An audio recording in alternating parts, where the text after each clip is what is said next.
Hello and welcome to Indus News live from Islamabad. I am Munib Hamid with the news of this hour. Let's begin with the headlines first.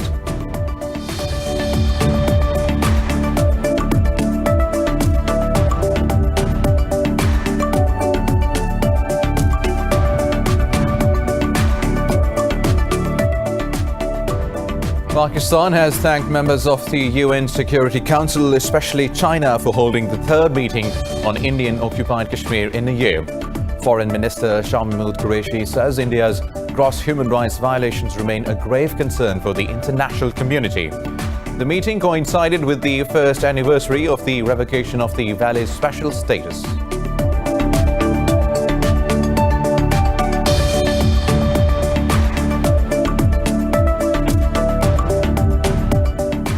Pakistan's army says one of its soldiers has been martyred in firing from across the border with Afghanistan. It said 2 soldiers were also wounded in the incident in the Dir district.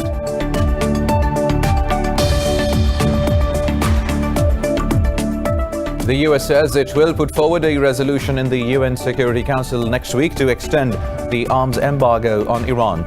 Speaking to reporters, Secretary of State Mike Pompeo said Washington will ensure that the arms embargo is extended. The arms ban is currently set to end on October 18 under Tehran's 2015 nuclear deal with world powers.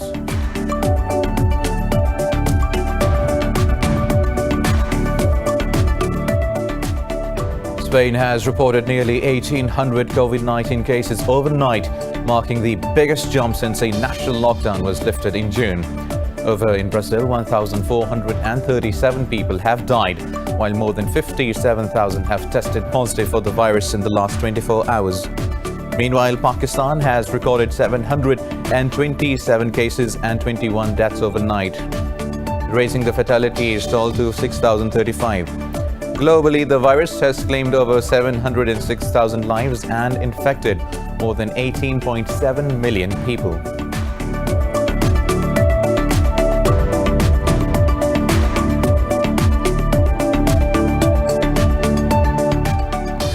Japan is marking 75 years since the world's first atomic bomb eviscerated Hiroshima as a 10 days prayed for victims in scaled-back ceremonies. Hiroshima Mayor Kazumi Matsui has urged the world to unite and warned against the nationalism that led to the Second World War. On this day in 1945, United States dropped the nuclear bomb nicknamed Little Boy on the city, instantly killing around 140,000 people.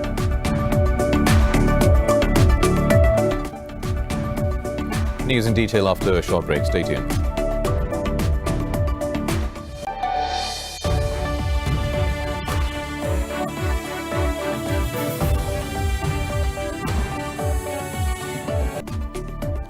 Welcome back. Now for the news in detail. We begin from Pakistan, which has thanked members of the United Nations Security Council, especially China, for holding the third meeting on Indian-occupied Kashmir in a year. The meeting coincided with the first anniversary of the revocation of the Valley's special status. Foreign Minister Shah Mahmood Qureshi says India's gross human rights violations remain a grave concern for the international community. Qureshi said the meeting rebuked India's claims that Jammu and Kashmir is an internal matter. He said it further reaffirms the validity of UN resolutions on the Kashmiris' right to self-determination through an impartial plebiscite.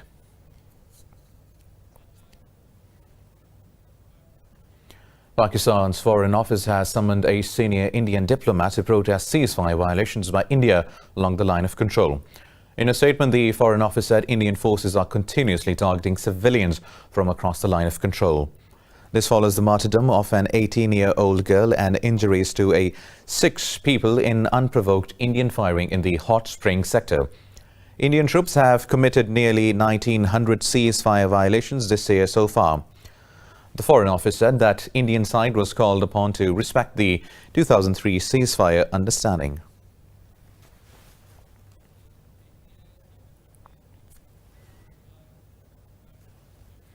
Now, Pakistan's army says a soldier has been martyred in firing from across the border with Afghanistan. It said 2 soldiers were also wounded in the incident in the Dir district. Last month, Afghan forces opened unprovoked firing at civilians gathered on the Pakistani side of the border in Chaman. Pakistan's Foreign Office said the incident resulted in several casualties and serious damage to infrastructure.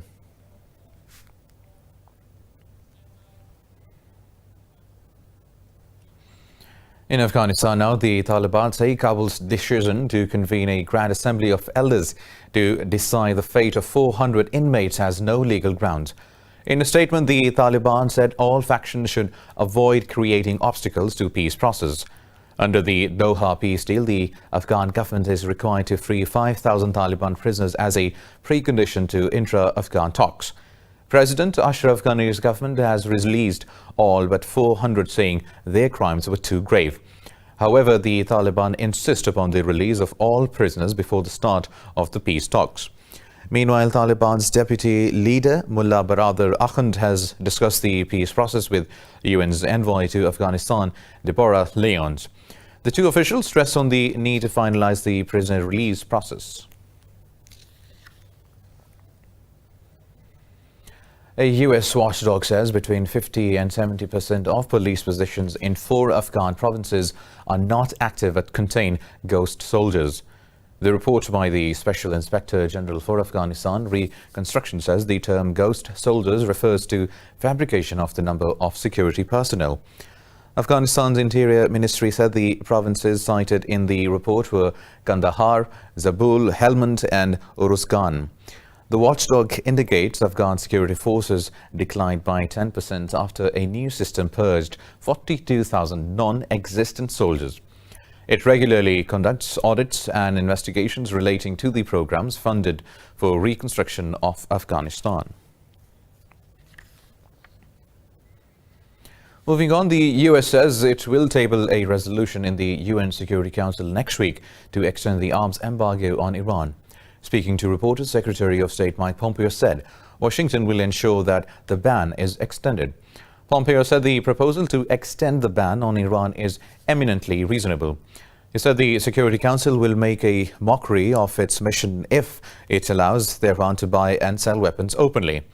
The arms ban is currently set to end on October 18th under Iran's 2015 nuclear deal with world powers. The US drafted resolution needs at least 9 votes in favor to force Russia and China to use their vetoes. If it's unsuccessful, the US has threatened to reimpose all UN sanctions on Iran under a process agreed in the 2015 deal. Meanwhile, China has called to resume dialogue over the South China Sea, saying the water should not become a wrestling ground for international politics. China's Foreign Minister Wang Yi says Beijing sees the energy-rich waters as a shared home for countries in the region. Wang said the US should stop its provocative actions and blatant interference in the territorial disputes in the sea. He said Washington is trying to drive a wedge between China and ASEAN nations to serve its domestic politics and geopolitical agenda. Wang urged regional countries to remain vigilant and preserve hard-won peace. Now, Spain has reported nearly 1,800 COVID-19 cases overnight, marking the biggest jump since a national lockdown was lifted in June. Over in Brazil, 1,437 people have died, while more than 57,000 have tested positive for the virus in the last 24 hours. Globally, the virus has claimed over 707,000 lives and infected more than 18.8 million people. More details in this report. The coronavirus appears to be setting its sights back to Europe, with the second wave surging in many countries. Spain's COVID-19 cases are on the rise again, with Sweden following other regional countries to impose travel restrictions on Madrid. Germany has issued a travel warning for parts of Belgium following a surge in infections. The Greek Prime Minister Kyriakos Mitsotakis too has warned of reimposing restrictions if the spike in cases does not halt. While returning restrictions threaten to extend economic slowdown, COVID-led manufacturing, including masks and protective gear, is booming. Our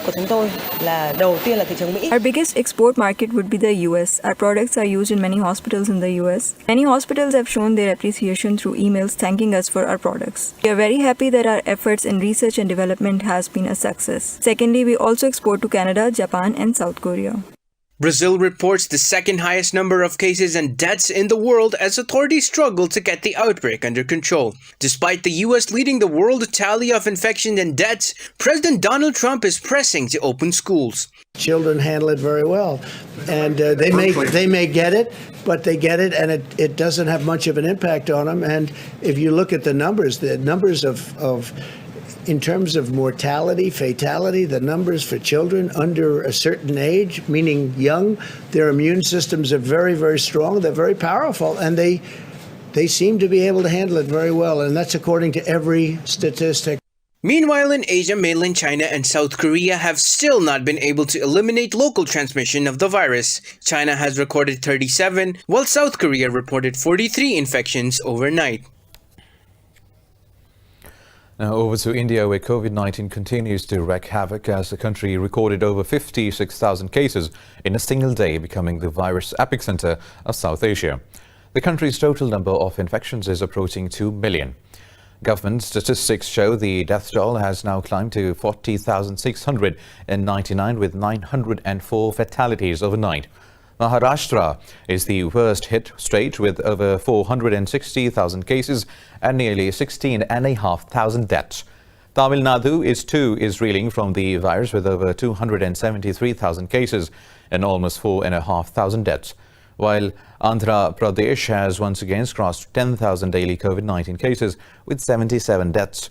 These alarming statistics present a monstrous challenge for India's already overwhelmed healthcare system and troubled economy. Meanwhile, in Pakistan, 21 more people have died from the new coronavirus in the last 24 hours, raising the total to 6,035. The Health Ministry said 727 cases were reported overnight as the tally neared 282,000. The ministry said over 256,000 people have recovered from the virus so far. It said there are now nearly 20,000 active cases in the country, among which 809 are critical. Sindh remains the worst hit province with over 122,000 infections, while Punjab has reported nearly 94,000 cases.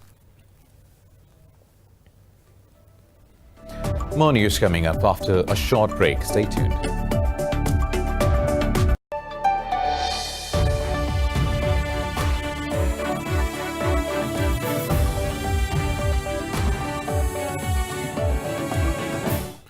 Welcome back now.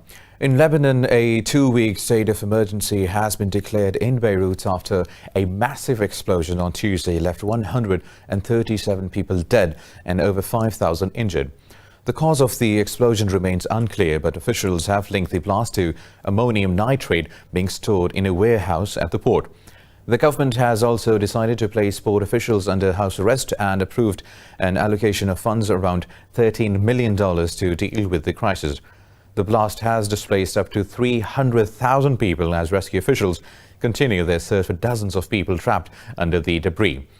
Meanwhile, U.S. Defense Secretary has defied President Donald Trump's claim of the incident being an attack. As per said, most people believe the devastating blast that rocked Lebanon's capital was an accident.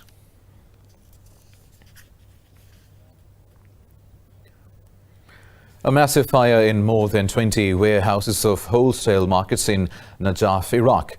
Iraqi officials say firefighters are working on site to put out the blaze. Meanwhile, a large inferno broke out at a market in Ajman. Police say the fire has been brought under control. Fortunately, both fires did not cause any casualties. Now, Japan is marking 75 years since the world's first atomic bomb eviscerated Hiroshima as attendees prayed for victims in scale-black ceremonies. Hiroshima Mayor Kazumi Matsui has urged the world to unite and warned against the nationalism that led to the Second World War. 75 years on, the gaping wounds are yet to heal, and the hopes of a world free of nuclear weapons remains a distant dream. More news in this report. On that fateful morning of the 6th of August 1945, the US dropped the nuclear bomb nicknamed Little Boy on the city.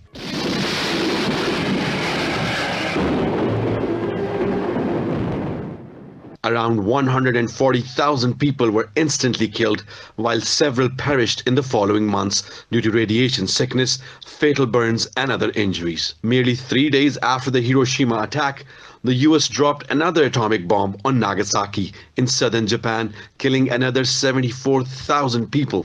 6 days later, Japan surrendered, ending World War II. The annual event is held to commemorate the unprecedented nuclear aggression while underscoring the dwindling number of survivors, known as Hibakusha. Most of the Hibakusha have kept alive the memory of bombings and dedicated their lives to campaign for a ban on nuclear weapons. Terumi Tanaka, who was a 13-year-old student at the time, says their activism has taken on an increasing level of urgency as they age. I do think the world is slowly moving to a world without nuclear weapons, but when I compare the speed of this movement to the speed of us aging and dying, I think the pace of us dying is faster. After all the atomic bomb survivors are gone, I'm worried if people will be able to really understand what we have experienced. The US has never apologized, while some historians argue the bombing saved more lives by ending the war and stopping a land invasion. But decades later, the Japanese widely consider the attacks as war crimes for indiscriminately targeting civilians. Now, the United States has imposed sanctions on a Zimbabwean businessman who is also an advisor to President Emerson Mnangagwa. In a statement, the Treasury Department said it blacklisted Kudakwashe Tagwereri and a Zimbabwe-based company owned or controlled by him. It also accused Tagwereri of using his relationship with President Mnangagwa to grow his business empire dramatically. The Treasury said the businessman has used his state contacts to gain contracts. Deputy Treasury Secretary Justin said the U.S. supports the economic well-being of the Zimbabwean people. He said Washington will target corrupt acts and graft by Zimbabwean politicians and their finances. The United Nations says more than 1,300 people have been killed in the first half of 2020 by armed groups in DR Congo. A report by the Joint Human Rights Office revealed the armed groups were responsible for executions or killings of 267 women and 165 children. The report says the surge in killings is due to worsening human rights situation in Ituri, North and South Kivu and Tanganyika provinces. The report also holds state agents responsible for the 43% of documented human rights violations as well as extrajudicial executions. DR Congo has been embroiled in ethnic conflict for decades, while clashes in gold-rich province of Ituri started in 2017. Now, in Turkey, thousands of women have taken to the streets of several cities to protest against gender-based violence. They demand the country remain a signatory to a 2011 Council of Europe accord against such attacks. The protests were spurred by an online campaign in the wake of the brutal killing of a female student in the southwestern province of Mughla. President Tayyip Erdogan's ruling AK party officials say they are considering opting out of the pact designed for stronger women's rights. The remarks have alarmed campaigners who see the Istanbul Convention as key to combating rising domestic violence. Many conservatives in Turkey say the pact is counterproductive as it encourages violence by undermining family structures.